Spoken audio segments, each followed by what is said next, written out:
Laon peut et doit devenir un pôle d'attraction touristique beaucoup plus important qu'il ne l'est encore actuellement. Et puis Laon veut aussi, et veut peut-être surtout, être un pôle d'attraction économique. Monsieur le maire était ce qu'on appelle un visionnaire. 45 ans plus tard, la ville-préfecture et ses 25 000 habitants rayonnent. La cité médiévale, sa cathédrale suscite, comment dire, rideau baissé, à vendre, à louer, vous ne rêvez pas, à quelques mètres du cliché cathédrale, un centre-ville ou plutôt un centre vide. La pâtisserie fermera ses portes définitivement fin novembre 2009. Et Lucette a bien de la chance, elle habite juste à côté de la boulangerie, la dernière dans le centre historique. J'ai connu la belle ville. Ça ressemblait à quoi?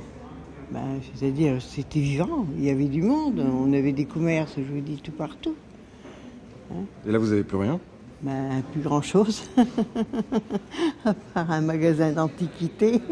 C'est triste, non? Plutôt, oui. Plus de bouchers, de traiteurs, même plus un marché cher à Lucette. Au pied de la cathédrale, Lydie voit passer les touristes. En quelques années, elle a vu ses voisins disparaître et devenir un lointain souvenir. Moi, quelquefois, les gens me demandent où est le centre commercial. C'est le désert. Donc, Mais c'est compliqué de s'installer ici? C'est cher? Non, c'est pas cher. Pas forcément, ça dépend des places. Mais après, il faut avoir une clientèle. Si vous n'avez pas de clientèle, vous ne rentrez pas d'argent, donc vous cassez la figure. Résultat, une boutique sur deux vacante en pleine cité médiévale, record de France. Dans les autres quartiers de la ville, c'est 1 sur 10. Tout ça, on le sait grâce à une étude que nous nous sommes procurée. Commandée par la mairie à un cabinet indépendant, c'est la première réponse du politique pour stopper l'hémorragie et comprendre pourquoi le cœur de Laon ne bat plus si fort. La ville de Laon n'est pas la seule concernée, c'est un problème qui est étendu sur tout le territoire même français. Et nous sommes allés voir à plusieurs reprises certaines villes et des villes qui mettent en place des choses, comme la ville de Noyon par exemple, chez qui on est allé chercher l'idée d'ouvrir des boutiques à l'essai. Financer des boutiques éphémères, relancer un marché dans le centre historique, voici les pistes de l'étude. Mais la mairie d'Ivray, Laon n'est pas seule. Presque toutes les villes de moins de 50 000 habitants voient leur centre disparaître, abandonné, mis en vente. La France vivrait un deuxième exode rural. L'exode rural, accompagné d'une concentration dans les centres urbains, ont remis en cause la rentabilité puis l'existence même des services offerts à la population rurale restante. Et voici désormais ces villes moyennes comme Laon qui souffrent. Dans les années 70 déjà, on a blâmé ces hyper zones commerciales en périphérie, aspirant l'activité du centre. Ce n'est plus vrai aujourd'hui. À Laon, dans la ville basse, ces enseignes perdent des emplois, c'est dans l'étude. En haut, plus de commerce, en bas, moins d'emplois. Et ça, ce sont les agences immobilières qui le ressentent le mieux. Dernier recensement, oui, on a encore perdu un petit peu d'habitants. On a dû encore perdre 1500, voire 2000 habitants. Donc c'est vrai que c'est dû à l'absence de travail dans le secteur. Depuis quelques années, c'est vrai qu'on a eu beaucoup de personnes qui nous ont demandé spécialement la ville basse. Il ne faut pas être surpris quand on a un appartement en location de voir un locataire rester 3 mois ou 6 mois, alors qu'avant, c'était quand même beaucoup plus long, 1 an, 2 ans, 3 ans facilement. Il n'y a pas énormément de travail dans le secteur.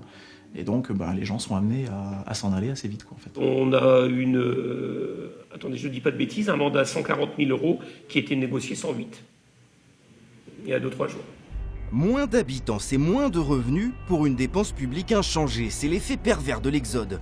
Les habitants sont pris dans une spirale fiscale. Dans son magasin, Annie l'a bien compris, les clients ne fuient pas seulement les commerces. Le taux d'imposition est très très élevé, ce qui fait fuir les personnes qui avaient un potentiel d'achat pour venir dans nos boutiques. Donc ils fuient la ville de Laon et puis s'évadent aussi peut-être dans d'autres villes comme Reims, Soissons, etc. Marseille?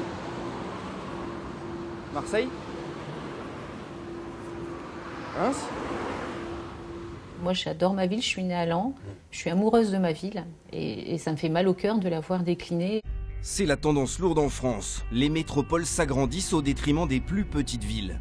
Conséquence ici, comme dans les campagnes, une disparition des services, des postes, des banques et plus visible dans la préfecture de l'Aisne, les transports. En août, l'agglomération a décidé de mettre un coup de frein définitif à son téléphérique le Poma. Et ça ne passe toujours pas chez les partisans. Laon a été avec Paris l'une des villes qui a été la première à recevoir l'électricité. Ça a été un vecteur de progrès. Et le Poma, lui, a été un vecteur de progrès dans le sens où c'était rapide, fiable, écologique. Pas un accident, pas un blessé, pas un mort durant 27 ans d'exploitation. Est-ce que Laon n'est pas sur le déclin alors? C'est à se demander.